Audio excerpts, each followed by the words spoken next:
لله والصلاة والسلام على رسول الله وأشهد أن لا إله إلا الله وحده لا شريك له وأشهد أن سيدنا محمدا عبده ورسوله وأشهد أنه قد بلغ الرسالة وأدى الأمانة ونصح الأمة وجاهد في سبيل الله حق جهاده حتى أتاه الله اليقين.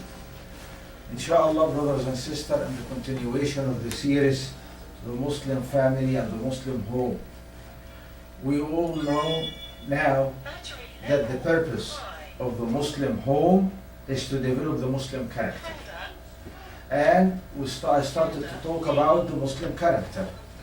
And we found out, before I explained how this character get developed from the instinct to build the dhamir, the conscious, and after that it started to do the good deed, and after that from building the good deed started to get to the next stage after that, which is al-inqiyad, the submit to Allah subhanahu wa ta'ala, and after that the last stage is the rida, satisfaction. And I was talking about, started few khutbah before, about what is the character of this. And we found out that has nothing, this character, the Muslim character, has nothing to do with any nationality, background, language, level of education. The character is one. So whenever you go, if this character will be developed right, you will see the same attitude, you will see the same mentality, and you will see the same development, regardless what the tongue is or what the country is or whatever differences we have in between us. I started, one of the things that I said about the character of the Muslim, it was the conscious. And now we know what the conscious is. The conscious is basically the ability to know what is right and do it and stand by it, according to Quran and Sunnah. And the ability to know what is wrong and don't do it,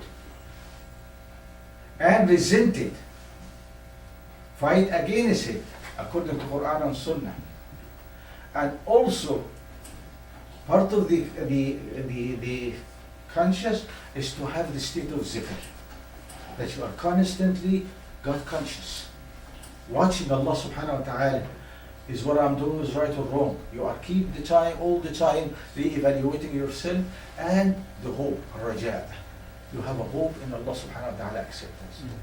And I talked also about a very important attribute, which is taqwa. And basically taqwa, that means the fear of the taqwa, it has, what I said, it is, let us sum it all in one word. It is the fear of Allah that stop you from wrongdoing, and the love of Allah at the same time that promote you to do what to please Him, to work to please Him. Okay? And I talked by detail about the meaning of the taqwa and what is the element of it.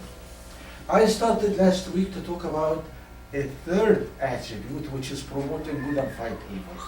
And I said most of the problem that we have in our life in the major three level, which is the individual level, the family level, and the ummah level, is how strong or weak that element, which is what? Promoting good and fighting evil. And I think we all agreed that the promoting good and fighting evil is not a luxury or a job of scholars or learned people. Promoting good and fighting evil, look at it this way, it is the immune system to your iman. It is the immune system, like the body got an immune system. The immune system to your family is promoting good and fighting evil. The immune system to the nation is promoting good and fighting evil.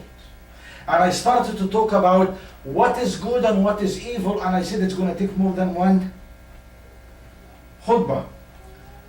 And I said what it happened, we all, by mind, we know what is the right thing, most of us.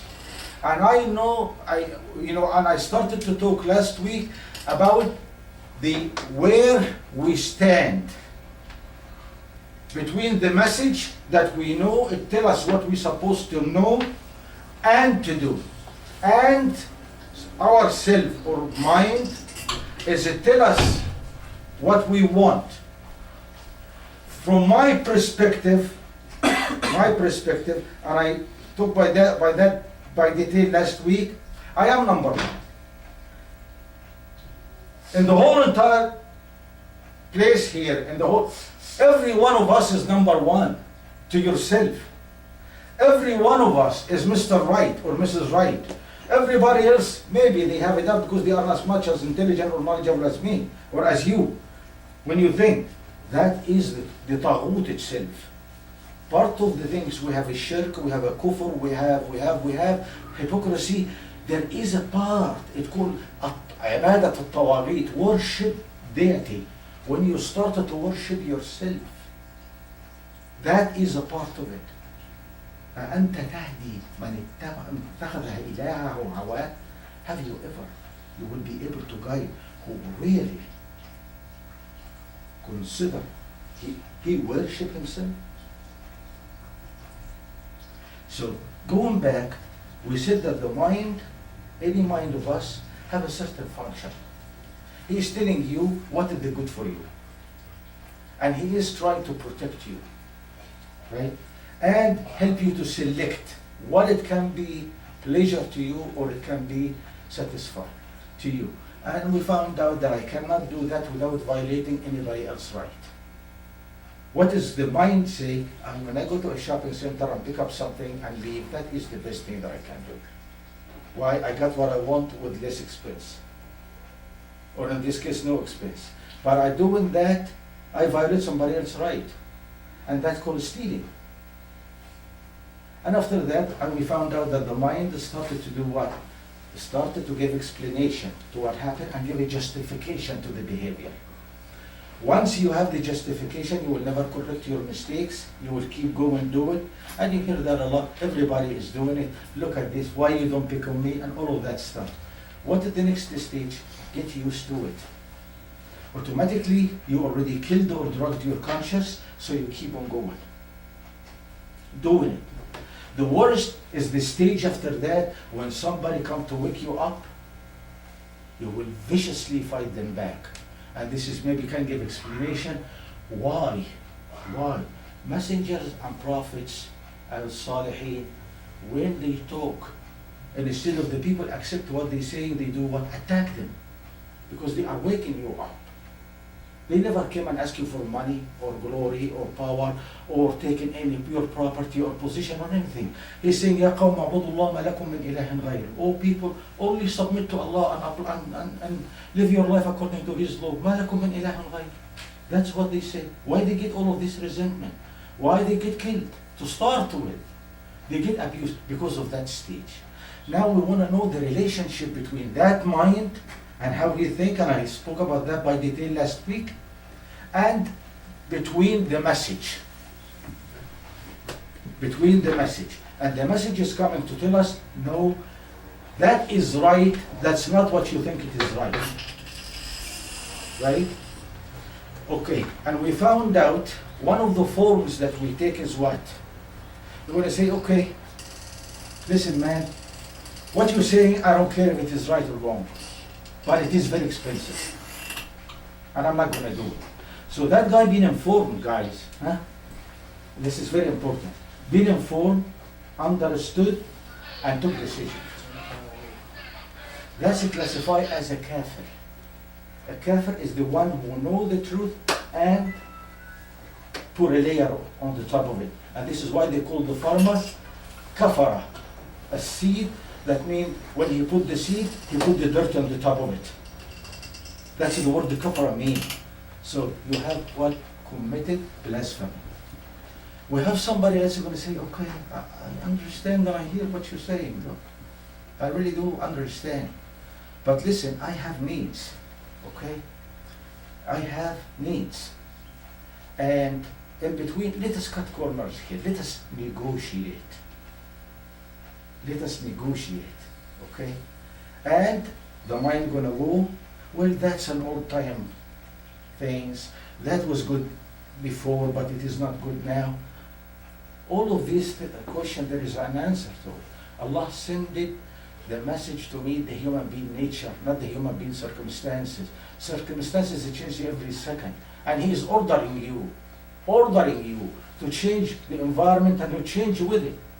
But when it comes to the essence, when I say take care of your father, can you identify that belongs to a certain nationality, a certain people, a certain group, a certain language, a certain age? That's a human being nature. So the second category going to come and says what? All right, I understand what you're saying here, right? But at the same time, I have to look after myself too. So let us just find out something, right? And that's called what? The mushrik, associate. And that is, the shirk is worse than the high blood pressure, because it is the silent killer. The kafir know. The kafir already know. He said, listen, don't bother me. I'm not going to bother you, or I'm going to bother, but I'm number one, get out of my face. You want me to pay to this and to do this and to do that? No, out. So he's alert. He knows what he's doing. The second category, no. The mushrik most of the time does not know that he's a mushrik. And he's doing everything. He's doing the fasting, he's doing the prayer, he's doing the hajj, he's doing this. But the bottom line, to make the long story short for the khutbah, how we know? How we know if we have Allah subhanahu wa ta'ala saying, وَمَا يُؤْمِنُ أَكْثَرَهُمْ إِلَّا وَهُمْ بِاللَّهِ مُشْرِكُونَ. That's a disaster. The majority of the people that they will claim, believe, they will commit a shirk, association. How you know? There is one single measure you can do. Use it and find out, test by who you obey. سمعنا وأطعنا or سمعنا وعصينا. We hear, we obey, or we hear, we disobey or delay. There is after that another category which is called hypocrisy, and that is Allah subhanahu wa ta'ala in Surah Al-Baqarah very in the beginning very vividly identified the believer. And when it comes to the kafir, the category that I was talking about, he just two lines. إِنَّ الَّذِينَ كَفَرُوا سَوَاءٌ عَلَيْهِمْ أَنذَرْتُهُمْ أَمْ لَمْ تُنذِرْهُمْ لَا يُؤْمِنُونَ. That guy knows what he's doing, don't bother. But when it comes to hypocrisy, he gives 13 attributes. You see the disaster?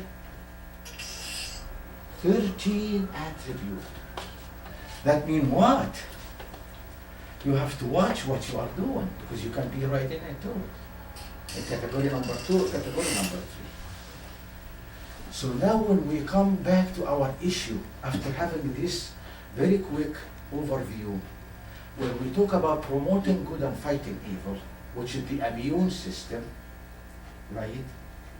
You better know yourself and how you think and what you're supposed to do. And this is why all the time you're gonna hear me saying, please, never do what you think it is right. Only do what you know it is right. You don't have to be a scholar. And I'm going to give you a very quick example. I know that I'm very limited on time, but I have to drive this to you, between what you think you are right and what you think it is right. You take an issue as adultery, and the crime like killing with attempt. You kill somebody with attempt. For proving the killing, all you need one sound person give a full testimony to what happened. If you ask which one is more dangerous, a crime, killing or adultery, definitely killing. Definitely killing. For proving in a court of law the killing, I need one person. But for the adultery, I need 4. So for the less crime, I need 4 witnesses. And for the big crime, I need only 1. If I'm going to use the common sense, what's going to be the judgment? Use the 4 for killing, and for adultery 1. You see the difference between what I think it is right and what is right? You go, for instance, who is more important? Fasting or prayer? There are two in the whole entire Sharia, from A to Z. There is only two exceptions after the Shahada. Only every single law in the Sharia have exception. Except two. Adultery and prayer. Prayer doesn't have exception. You don't have wudu, do what? Tayammum. You can't pray standing, sit. You can't sit on your side. You can't sit on your side in your back. You can't in your back by your tongue, by your eyes. You can't by your tongue. You can't by your soul. No exception.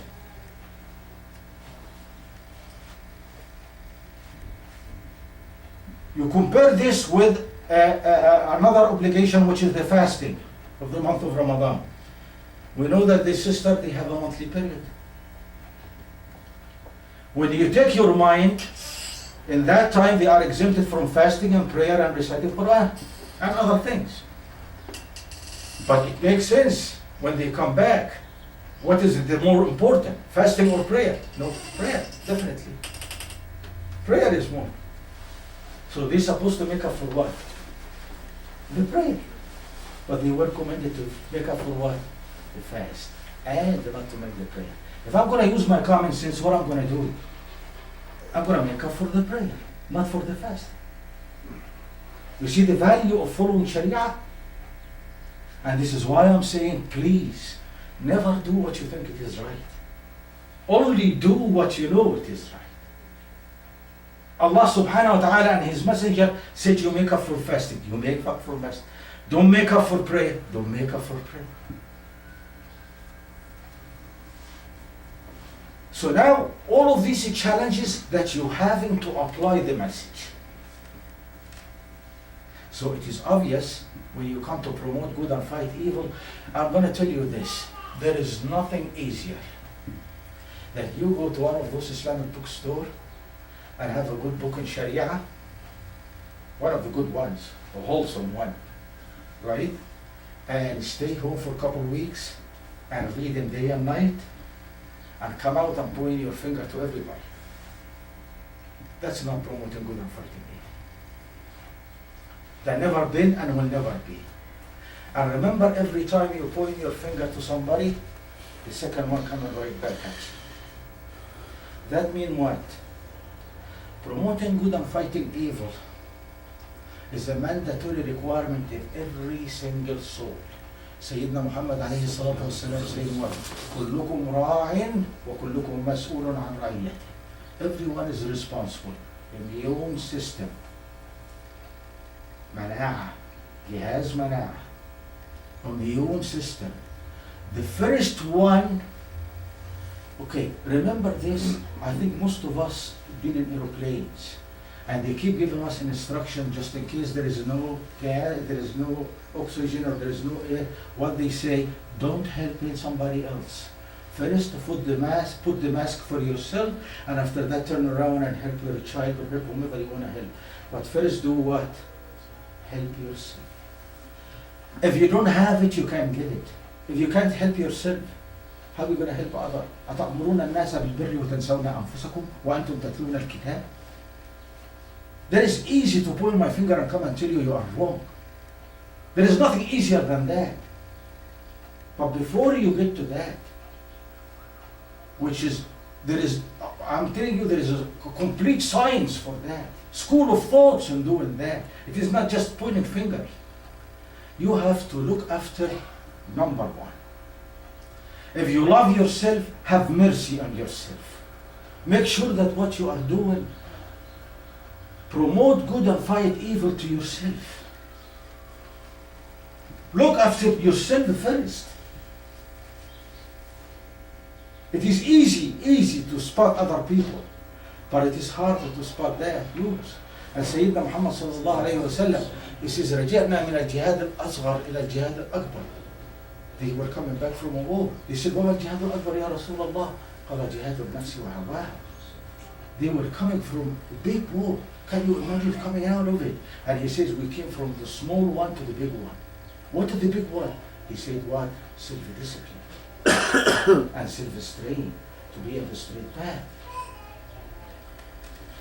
So the point here, look after number one, which is you. And please take it with what I'm about to say. When you are in pain, you are the only one in pain. When you are dying, you are the only one dying. Even if you have the best ever staff of medical or whatever, no one gonna help you, except Ya Rab. When you are going to your grave, no one else is gonna go with you. You are the only one who's gonna go there. And when you stay in the grave, no one else will stay with you. You're gonna be the only one. And when you meet your maker, you're gonna be the only one. You might as well start to behave now with this content. Never under any circumstances disobey Allah to please yourself or to please other people or to get acceptance or approval from them. So the first, you have to look after yourself. After that, you look after your family. When you look after yourself, you will teach your family by examples. We all agree that the longest childhood is known to us is the mankind. Any other species keep up and running. Why? Because day in and day out, they observe and learn. And maybe some of you who take their little toddlers with them, 2 years and less, to the masjid. When you make sujood, they make sujood. When they stand on line, they stand on line. It's going to be a habit built on them. They don't know what they are doing. But down the road, you will teach them. But it's already in their character. Day in and day out. And you are coming now and the kid is what, 14 or 15, and he's a taller than you, 2 times stronger than you, and come and say he is not obeying me. When I come to that stage, I'm not going to be a Mr. Nice Guy. Because I'm going to have to go down there and do some surgery. A lot of parents coming with the attitude, the kids they turning out from angels to whatever. No, they are not. They are an innocent human being and soul, you being trusted to develop, and maybe the job was not done right. Maybe you are guilty. You yourself are guilty. If they had what it takes, they wouldn't do that. And now you are coming so angry, they don't disobey me. They disobey me. I'm going to tell you this. If you yourself in a state of obedience to Allah, Allah will make the universe in a state of obedience to you. وَسَخَّرَ لَكُم مَا فِي السَّمَاوَاتِ وَمَا فِي الْأَرْضِ. You are in a state of obedience to Allah and you want your child to be in a state of obedience to you. You want your wife to be in a state of obedience to you. Who you? Why? In this calculation of the universe, who you?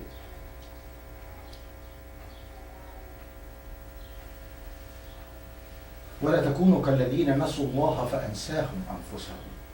Going to be like the people that they forgot Allah, so Allah made them forget who they are. So for promoting good and fighting evil, go back. Take care of number one, and don't worry about anybody else now. Number two, do what you think it is, what you know it is right, what you don't, not what you think it is right. You don't have to be a scholar. You don't have to be a learned. But what you learn, apply. What we all know how to pray. Do it. Allah said 5 times, 5 times. Allah said fasting, fasting. Allah said zakah, zakah. Hajj, hajj. Akhlaq, ethics, yes, ethics. He said patient, patient. Easy, no. And that's what you are getting paid for.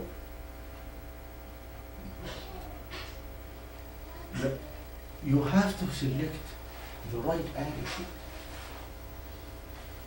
I'm not going to ask you go after yourself. And at the same time, I'm not going to ask you indulge yourself. Please stop justifying your attitude. Please stop justifying your attitude. And you heard me saying it so many times. Now, by the way, I'm not talking to you. I'm talking to myself, but just loud. I want myself to hear myself. Because maybe I am one of the, if somebody with mistakes and shortcomings, he's going to be me. May Allah forgive me and forgive you. Okay. If you have to justify it, don't do it. No one give excuses for doing the right thing, ever. All the time we give excuses for wrong thing, for things that our conscience does not accept. So don't do it. And while you are doing that, you have to preserve and understand things as is, not what it meant it to be. Don't come and say if things. Sometimes we try to play with the words. I'm talking about now in our own level, to try to find a way out. Do you remember the second level, which started to compromise? And that's what the Quran is saying about what? Al-Mutashabihat. Is try to interpret things a different way, to give a justification to what he is doing. I cannot pray and say, وَلَا تَقْرَبُوا الصَّلَاةِ. Is it in the Quran? Is it in the Quran? Yes, it is in the Quran. But completed. لا تقربوا الصلاة وأنتم سكارى. While you are in a state of intoxication. That was the first stage of forbidding this, the issue. Somebody comes down and is kind of smart and say what? Is a fuel or drug in the Quran? No, it is not. Is whatever the pills that they take is in the Quran. Is champagne in the Quran? Is whiskey in the Quran? I'm going to say no. I'm going to say, well, what's in the Quran is the word khamr. And what is khamr? Khamr is supposed to be what? The juice of the thing. That's the word khamr, the juice. So the apple juice, that's called khamr. But when you leave it to be rotten and alcohol comes in it, that is intoxicated material now. It is not khamr. Because the word khamr, it was used to describe what? What's in the Jannah? Rivers from khamr. That means river from juice, milk and juice. But I'm playing now with the words. Why? Because I want to justify what I'm doing. I want to find excuses to work. Is it in the Quran? No, it is not in the Quran. So, well, it is your understanding then. So it is not forbidden. No. The Sharia says unanimously, whatever substance intoxicates the mind, it is forbidden. And even if the small the large amount intoxicate the mind, the minute drop of it is forbidden. More for us to know. There are some people, their biochemistry inside, they get intoxicated from the milk. For that group, milk is forbidden for them. So don't play with the games. And the biggest crime of all, the biggest crime of all, the top of the top, when you come and say, Inna Allah Ghafurun Rahim, you keep doing mistakes after mistakes and mistakes after mistakes, and you keep challenging and say, Allah is so merciful. Allah is tolerance. If Allah is merciful and Allah is tolerance, why He bothered to start with and send it messenger and messages, and the people get killed and people get tortured and all of that? He would have forgiven anything. Let us, what are the rules of forgiveness? Allah subhanahu wa ta'ala saying what? إنما التوبة على الله للذين يعملون السوء بجهالة إن تابوا وأصلحوا من قريب. You don't snap from the Quran and keep running, or from the Sunnah and keep running. Allah subhanahu wa ta'ala, what? Allah forgive who?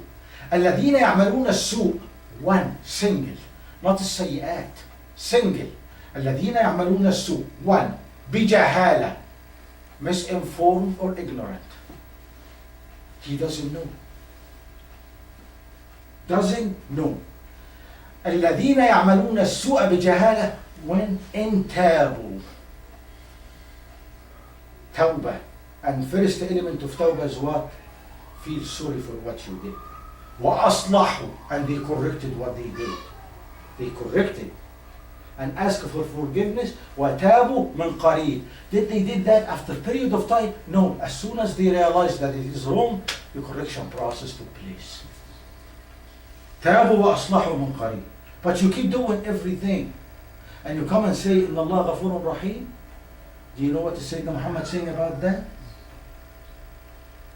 أنت تبارز الله بالمعاصي. You're challenging Allah by disobedience.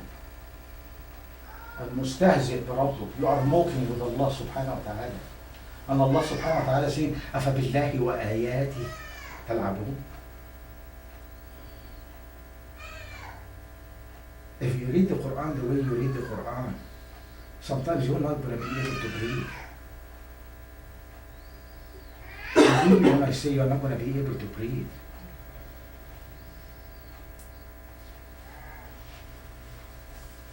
when Allah subhanahu wa ta'ala اقترب للناس حسابهم وهم في غفلة يلعبون. Their destiny is getting closer and closer, and they are absent-minded and play games. Do you think you are kind to yourself? Do you really think you love yourself? If you love yourself, you will have mercy on it. Let us seek from Allah subhanahu wa ta'ala forgiveness and guidance and blessing, and ask you to forgive all our gathering, and whomever will hear, and whomever will listen, and whomever will see, and ask Allah subhanahu wa ta'ala to give us a new beginning. Ya Allah, you said, and we heard it, and we believe it. You said, وَرَحْمَتِي وَسِعَتْ كُلَّ شَيْءٍ. My mercy included everything, and we are shay. We are your creatures. Please grant us this mercy. Please grant us forgiveness. Grant us guidance. Give us the wisdom and the courage to study the teaching of the Holy Quran and the teaching of Sayyidina Muhammad sallallahu alayhi wa sallam, and apply them in our life, so we can live in peace and die in peace, and inshallah the hereafter will be in peace, and will be among the companion of Sayyidina Muhammad sallallahu alayhi wa sallam in paradise.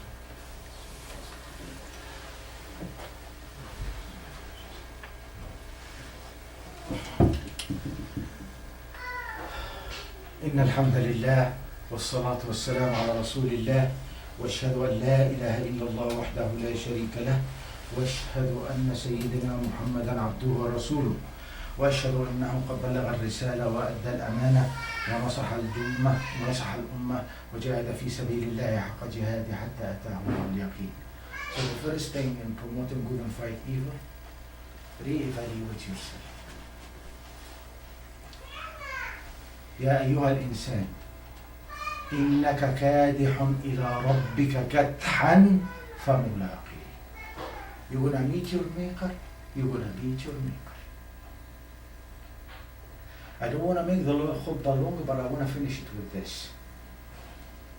There are, at the moment of death, when the soul comes out, and it is in the custody of the angel.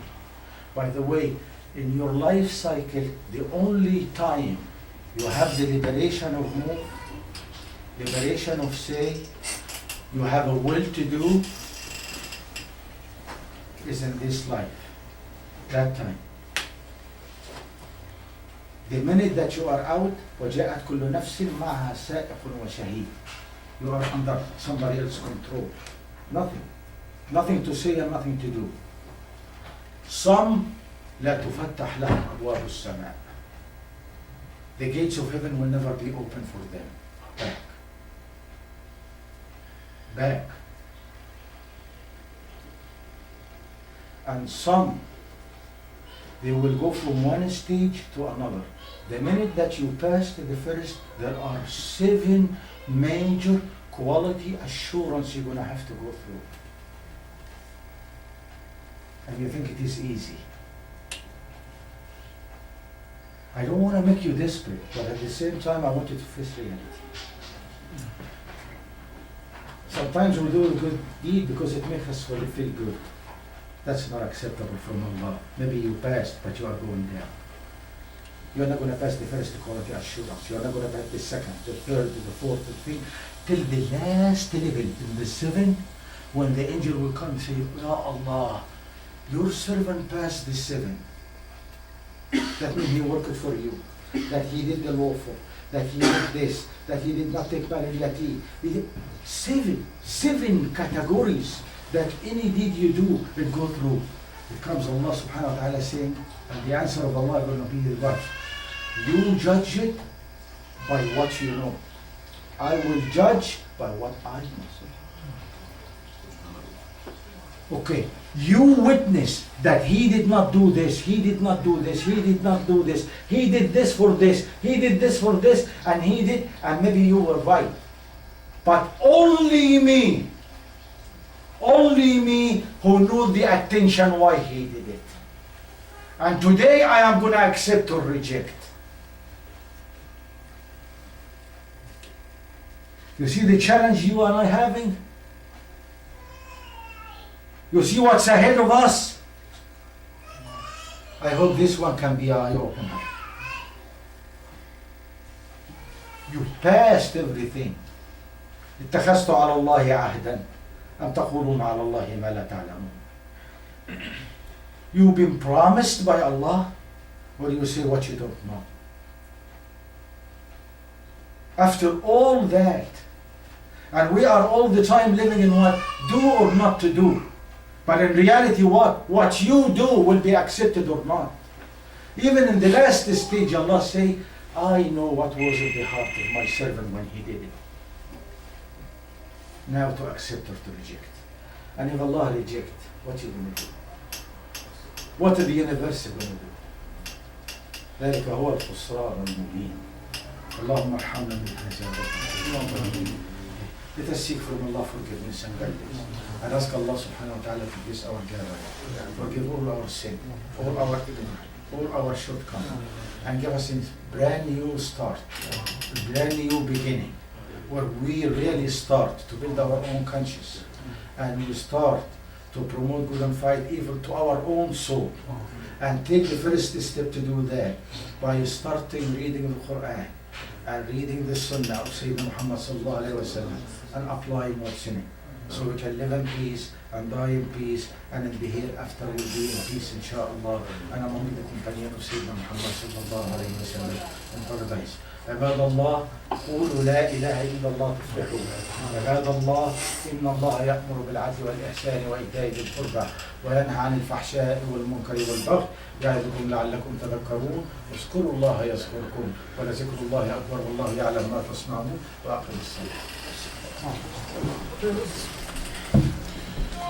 الله أكبر الله أكبر. أشهد أن لا إله إلا الله. أشهد أن محمد رسول الله.